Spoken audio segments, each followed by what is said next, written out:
from the Toronto Raptors basketball team. Right before the championship and many more, he treats celebrities such as Anna Ray from Amen, Drake the rapper, Nipsey Hussle the rapper, Jay Prince, Dougie Fresh, and many more. He is also blessed with the gift of telepathic clairvoyance. To see visions, he diagnoses people by just looking at them.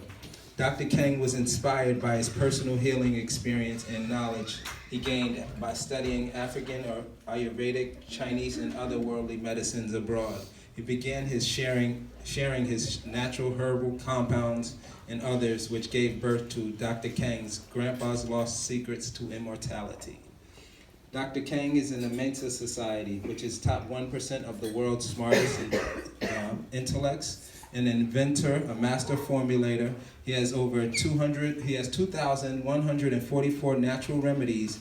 He is an author of over 10 books based in holistic healing of the community as well as the physical body and mind. He is a shaman with a sixth sense out of this world. He is able to look at anyone and tell them what's wrong with them and then simply explain how to fix it in a simple way. He is a yogi and a Kemetic teacher of ancient African principles and lost teachings. He is a life coach to over 10,000 kids, adults and parents alike. He is a plant scientist. He can name any plant's purpose and how he compounds them using science to help fix the body. He has formulated a package called the Miraculous 5 to help with 95% of all ailments we are experiencing as a community and as a people. So, without further ado, I'd like to introduce the one and only Dr. Kang.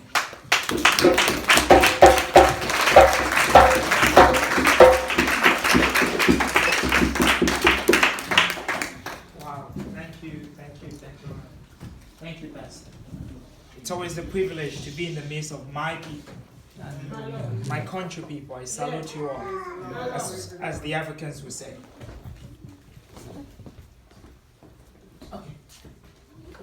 Okay, beautiful. As my grandfather would say, my country people, I salute you all. It's a privilege. I always like to start with my grandfather. My grandfather was a shaman, he was a healer. He was a man who'd never ever been to school a day in his life. But within him was presidents and ministers and governors who were sick. And grandfather knew exactly what to do. If you just had a thought, like the lady said, that, I'm going to meet Mr. Simon. Grandfather knew when you were coming. People came from the UK, from England, doctors, and you name it, kings and queens. This is a man who never went to school, never ever stepped foot in school. If you showed him any plant, any herb, he knew what it did to the human body. There was nothing like incurable for grandfather. And so this was the kind of man. He never ate anything that was cooked a day in his life. He'll climb up the mango tree, he'll eat the mango direct. He'll climb up the avocado tree, he eats it direct. He'll climb up the coconut tree and eat it direct. He said if you eat like this, you catch the first and second life. So he was like this, you name it, whether it's a scientist, a chemist, he was all of it. And because of his reputations or whatever, all the presidents in Africa, they knew of this man as the greatest wizard and healer of Africa. So to make a long story short, I was born. My sister was born, and I was born. And grandfather always said, you do not go to school to study medicine. You're born into it, or you don't have it. And so, coming from a line of shamans and healers or whatever, this knowledge was passed down to him. He was blessed, it was passed down to him through, generation. So when I was born, grandfather was getting old, and then grandfather be like, well, you are Zulu, you're the chosen one, for this medicine. So I found myself at 3 years old, having the abilities grandfather, had. Even it was raining, they called me, they were like, hey, we need you in the marketplace.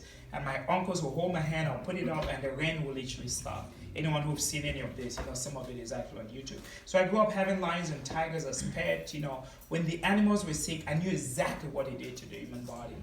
I knew exactly what to do, And I knew what herb and what plant, to be able to use, to be able to heal. And so this was my life mission or whatever. And everyone knew, I was, the one chosen, to carry the medicine.